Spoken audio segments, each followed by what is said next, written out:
Aujourd'hui, nous allons nous attarder sur le cas de Jocelyne Dubé, qui est disparue depuis plusieurs années maintenant et qui n'a jamais été retrouvée.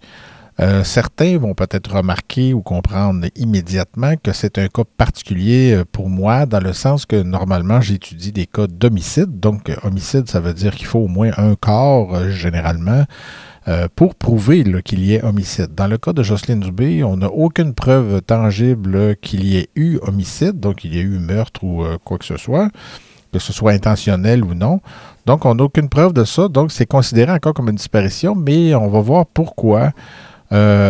Pour plusieurs raisons que finalement je vais l'intégrer dans mes capsules, dans mes balados. Et ce sera peut-être le cas d'ailleurs, je ne veux pas faire de promesses parce qu'à l'époque, je m'intéressais beaucoup moins aux disparitions parce qu'il y en a tellement, il y en a beaucoup.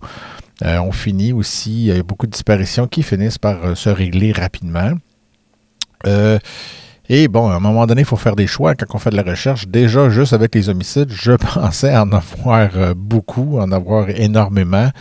Il n'y a pas de fin à ça. Ça me prendrait pratiquement 2 vies de 90 ans pour arriver à tout faire. Et encore, à moins d'avoir une équipe. Je vous lance l'invitation. Si ça vous tente d'embarquer, on ne sait jamais. Donc voilà, c'est pourquoi j'avais décidé, à un moment donné, il faut faire des choix, donc que j'écartais presque automatiquement les cas de disparition. Mais bon, en refouillant dans mes dossiers, dans mes vieux dossiers, j'avais quand même pas effacé, supprimé toutes les informations que j'avais eues là-dessus. Donc, il y a une personne qui m'a écrit anonymement, que je ne connais pas, je ne sais pas qui c'est, j'imagine que c'est quelqu'un de l'entourage de Jocelyne Dubé, qui m'avait fourni de l'information il y a quelques années. Donc, on va y aller prudemment parce que cette information-là est assez délicate. Et on va voir aussi que dans les journaux, la famille a écarté la thèse du suicide il y a déjà plusieurs années. Dans un premier temps, première raison pour laquelle j'en parle aujourd'hui, c'est celle-ci, c'est-à-dire que la Sûreté du Québec a créé une fiche, je ne sais pas quand ça a été mis à jour, mais a créé une fiche pour Jocelyne Dubé, donc j'imagine qu'on va la lire ensemble rapidement, on commentera après. Donc, le 2 octobre 2008, Mme Jocelyne Dubé, une résidente de Piémont, quitte seule son domicile à bord d'un véhicule noir décapotable de marque Mercedes. N'ayant aucune nouvelle de Mme Dubé, un proche fait appel aux policiers. Le 8 octobre 2008, donc quelques jours après, 6 jours après, le véhicule Mercedes est retrouvé stationné sur la rue Saint-André, près de la rue Maisonneuve à Montréal. Depuis ce jour, Mme Dubé est disparue et personne dans son entourage n'a eu de nouvelles d'elle. Évidemment, c'est très succinct comme information. La Sûreté du Québec, évidemment, on va le comprendre. Ceux qui ne comprennent pas, tant pis. Mais il faut comprendre que la Sûreté du Québec, vu que c'est un cas non résolu, que c'est encore ouvert, ben il ne faut pas révéler toutes les informations qu'ils ont. C'est sûr qu'ils ont plus d'informations que ça, mais ils en révèlent le moins possible et juste assez pour que le public puisse aider et qu'il sache de quoi il s'agit, de quel dossier il s'agit. Mais j'en ai déduit, et c'est pour ça, avec la présence de cette fiche-là, j'en ai déduit que, bon, la Sûreté du Québec avait tendance à croire que c'était pas une disparition volontaire ou soit un suicide, donc il y avait eu homicide dans ça. Parfois, ils le laissent entendre clairement là, dans une phrase. Là. Ici, c'est pas le cas, mais bref, juste avec la création de cette fiche-là. Donc, je l'ai intégrée dans le dictionnaire des homicides du Québec, à la fois ici même, à l'endroit que vous m'écoutez présentement, donc sur ma chaîne YouTube, mais aussi par écrit, parce que le DHQ, donc le Dictionnaire des homicides du Québec, prendra peut-être forme sous la forme d'un livre papier, éventuellement. C'est pas une promesse, mais bon, je monte le document en fonction de ça, on ne sait jamais. Donc, Jocelyne Dubé, maintenant, est intégrée au DHQ. Et maintenant, on va voir d'autres détails qui sont rentrés par la personne anonyme qui m'a contacté il y a quelques années. Donc, la personne anonyme qui m'a contacté m'a fourni quelques liens vers certains articles, évidemment, qui sont faciles à trouver en ligne, dont celui-ci, publié en 2008, donc très peu de temps après, donc le 22 octobre, là, très peu de temps après la disparition. La famille de Jocelyne Dubé écarte la thèse du suicide. Et évidemment, vous me direz peut-être, et moi aussi, des fois, je portais être prudent sur des conclusions tirées, même quand c'est la famille. On voudrait tellement les croire, c'est eux qui connaissaient la personne le mieux. Mais il faut des arguments quand même. Bon, mais c'est quand même eux autres qui connaissent la personne. Mais on peut toujours se tromper parce qu'il y a des personnes suicidaires que ça paraît pas, mais vraiment pas du tout. Je ne veux pas dire que c'est le cas ici, au contraire. Mais voilà, on disait que 20 jours après la disparition de Jocelyne Dubé, sa famille et ses proches écartent la thèse du suicide. Nous croyons qu'elle s'est fait attaquer, a affirmé Maryse Dubé, la sœur de la disparue. Ici, on revient, ce qui est intéressant, ce qui peut même être important, c'est qu'on revient sur certains faits, donc on va prendre le temps de les regarder ensemble. Le 2 octobre, Jocelyne Dubé a quitté son condo de Piémont, dans les Laurentides, à bord de sa Mercedes décapotable noire, comme on disait tout à l'heure. Sa voiture a été retrouvée quelques jours plus tard au centre-ville de Montréal. Madame Dubé, 57 ans, manque toujours l'appel, donc on a son âge aussi. Ce qu'on apprend de plus avec cet article-là de la presse, c'est qu'un témoin l'aurait vu dans la région de Saint-Sauveur le 7 octobre. Quoique la famille Dubé doute de la fiabilité de cette information. Donc, la famille n'y croit pas tellement. Depuis, la Sûreté du Québec n'a divulgué aucun autre indice sur l'enquête que mène son service, blablabla. Sa disparition n'est pas normale, persiste Maryse Dubé. Quand elle partait pour un week-end, elle m'appelait toujours à son retour. Donc, ça aussi, ça peut être un indice. Quelqu'un qui... Ça peut aider. Hein? C'est pas un conseil, mais c'est une remarque en passant. Quelqu'un qui est très routinier, qui n'a pas l'habitude, par exemple, d'aller à quelque part sans donner de nouvelles, ou tout ça, c'est des indices qui peuvent servir après quand il arrive un crime. Donc, voilà. Si c'est quelqu'un, par exemple, qui part tout le temps sans avertir personne, puis qui est un petit peu bohème, ben, à un moment donné, ça arrive que les disparitions sont moins prises au sérieux ou que ça prend beaucoup de temps avant de les considérer comme disparus ou décédés. On souligne également que Jocelyne était l'épouse d'un avocat de la région de Montréal et elle était aussi la mère de 2 enfants, donc un de 14 et l'autre de 19 ans. Et on souligne, très important, Jocelyne Dubé était en instance de divorce. Donc ça, je peux le dire parce que c'est public. Et comme vous le savez, si vous êtes amateur de documentaires criminels, de tueurs en série, ou peu importe, si vous m'écoutez, c'est probablement le cas, parce que tout finit par se rejoindre un peu quand même en criminologie. Vous savez qu'au moins dans 85% des cas, quand c'est quand c'est une femme qui est tuée, dans 85% des cas et plus, c'est le conjoint qu'on vise. C'est-à-dire, le conjoint est visé automatiquement par les enquêteurs. Ça, c'est 100% du temps. Mais dans 85% et plus des cas, c'est lui, finalement, qui est le coupable. Alors, je ne veux pas dire que c'est lui, mais c'est une première hypothèse, une première piste, disons. Bon, parmi les autres précisions, on sait qu'elle ne travaillait pas et qu'elle prenait des médicaments pour dormir, mais en petite dose, selon sa sœur. Mort suspect maintenant. Voyez-vous, c'est pas tellement long, on va le regarder ensemble.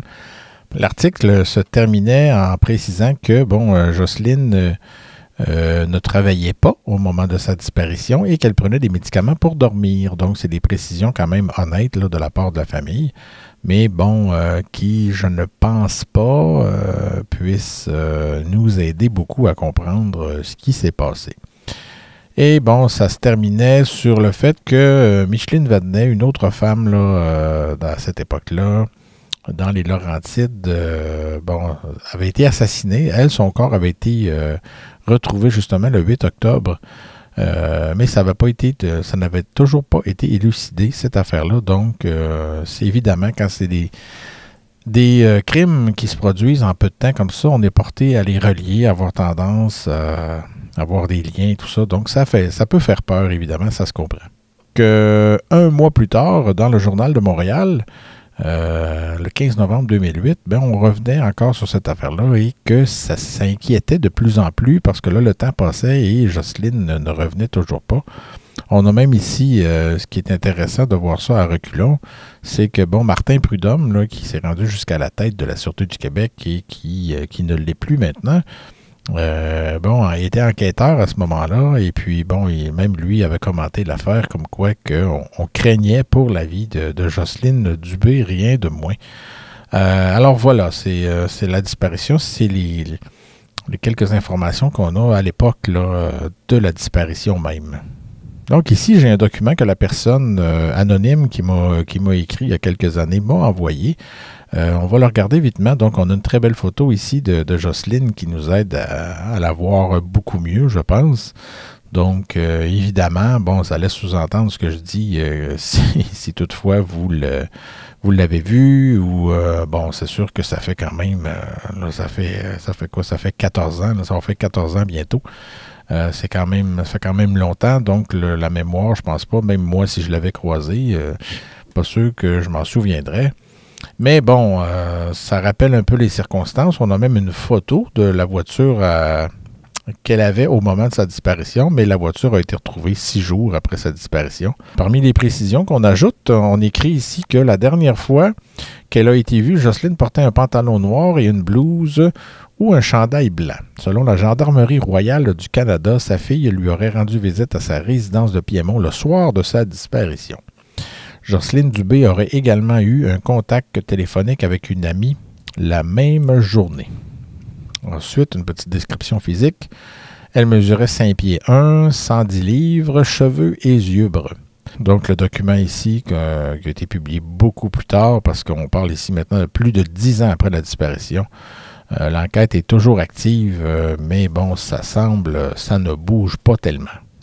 On revient aussi sur le fait que selon la presse, c'est la presse qui avait sorti la nouvelle, comme on a vu tout à l'heure, que Jocelyne Dubé était en instance de divorce avec un avocat de la région de Montréal au moment de sa disparition.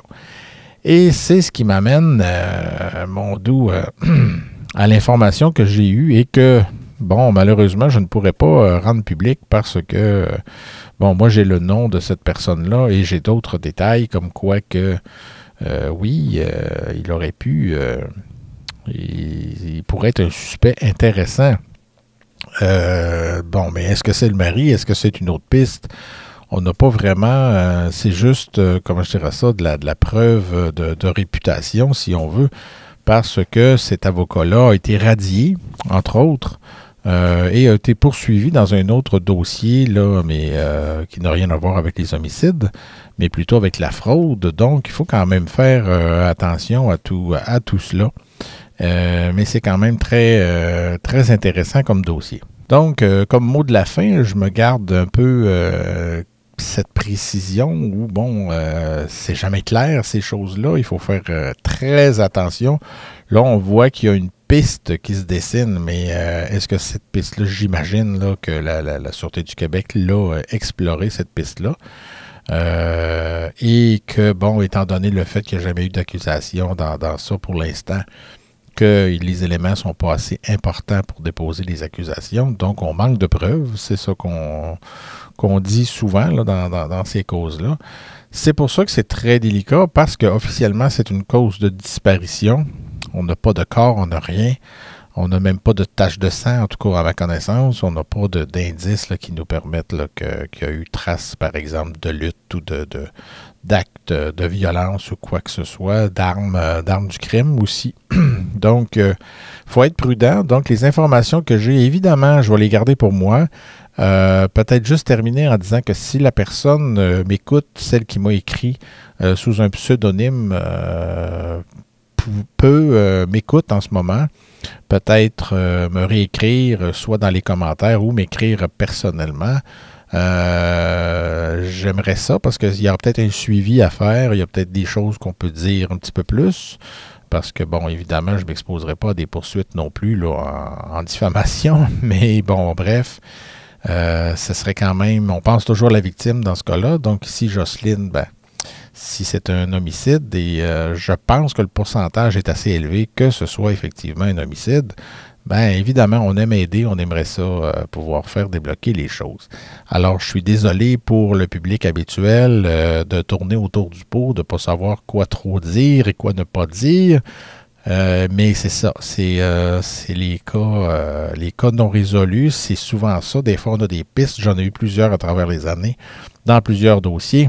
On a vu Monique Gravel récemment Aussi, un petit clin d'œil en passant, il y a une piste assez, même très intéressante dans ça. J'ai eu de l'information assez qui ressemble d'ailleurs à ce qu'on vient de parler dans le cas présent.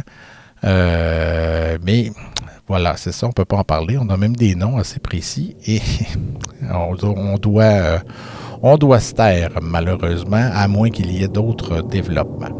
Alors sur ce, je vous remercie et à bientôt. Au revoir.